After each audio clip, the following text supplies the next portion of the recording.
सुबह की पहली किरण कमरे में नहीं आई क्योंकि खिड़कियां तो थी ही नहीं। बस एक छोटी सी जालीदार हवा आने की जगह और भारी मखमली पर्दे, जिन्हें खोलने की इजाज़त शायद उसके पास नहीं थी। दरवाज़ा अब भी बाहर से लॉक था। कल रात जो कुछ हुआ उस पर यकीन कर पाना मुश्किल था।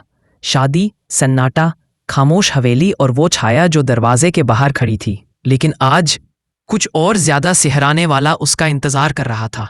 वो अलमारी से कपड़े निकालने के लिए खड़ी हुई और सामने लगे आईने में खुद को देखा। फिर उसकी नज़र कुछ अजीब पर पड़ी। आईने के कोने में एक हल्की सी झिलमिलाहट थी, जैसे वो कांच बिल्कुल वैसा नहीं था जैसा होना चाहिए। उसने पास जाकर उंगलियां चलाईं। आईना थोड़ा सा झनझनाया। वो और करीब गई, ध्यान से देखा, और फिर अचानक जैसे उसकी सांस ही रुक गई। पीछे एक लेंस था, एक कैमरा छिपा हुआ चालू। उसका पूरा शरीर सुन्न हो गया। कल रात वो इसी आईने के सामने कपड़े बदली थी। कपड़े उतारे थे, बाल खोले थे, पाँव में पायल करके धीरे धीरे अपने आप को देखने की कोशिश की थी इस नई पहचान में। उसने खुद को मन ही मन दिलासा दिया था, कोई नहीं देख रहा, कोई नहीं जानता तू कौन है अब। पर अब लग रहा था वो सब देख रहा था। छिपा हुआ, चालू, उसका पूरा शरीर सुन्न हो गया। कल रात वो इसी आईने के सामने कपड़े बदली थी। कपड़े उतारे थे, बाल खोले थे, पाँवों में पायल पहनकर धीरे धीरे अपने आप को देखने की कोशिश की थी इस नई पहचान में। उसने खुद को मन ही मन दिलासा दिया था, कोई नहीं देख रहा, कोई नहीं जानता तू कौन है अब। पर अब लग रहा था वो सब देख रहा था। शायद कल रात भी, जब वो पलंग पर बैठकर अपनी साड़ी की पल्लू ठीक कर रही थी, जब वो चुपचाप रो रही थी, उसे देखा गया था। बिना इजाजत, बिना शब्दों के उसने पीछे हटकर जैसे खुद को समेट लिया, हाथ अपने कंधों पर, जैसे अब भी कोई देख रहा हो। ये सिर्फ एक गलती हो सकती है, वो बुदबुदाई, लेकिन दिल इस झूठ को मानने को तैयार नहीं था। तभी दरवाजा खुला।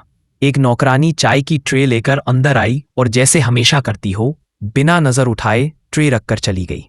पर उसके आने जाने के कुछ सेकंड्स में ही आन्या भाग कर दरवाजे तक गई। रुको, वो चिल्लाई, लेकिन तब तक दरवाजा फिर से बंद हो चुका था। उसे अब समझ आने लगा था कि इस घर के नियम क्या थे। तुम बोलो, कोई नहीं सुनेगा। तुम भागो, दरवाजा बंद मिलेगा। तुम चुप रहो, तब भी कोई देख रहा होगा। शाम को जब हवेली की लाइट्स एक एक करके जलने लगी, कमरे का दरवाजा फिर से खुला। इस बार खुद कबीर मेहरा खड़ा था। वो अंदर आया और सीधा उस आईने के सामने जाकर खड़ा हो गया। तुम्हें ये कैसे मिला? उसकी आवाज ठंडी थी। आन्या ने आंखें उसकी तरफ उठाईं। अब डर कम और गुस्सा ज्यादा था।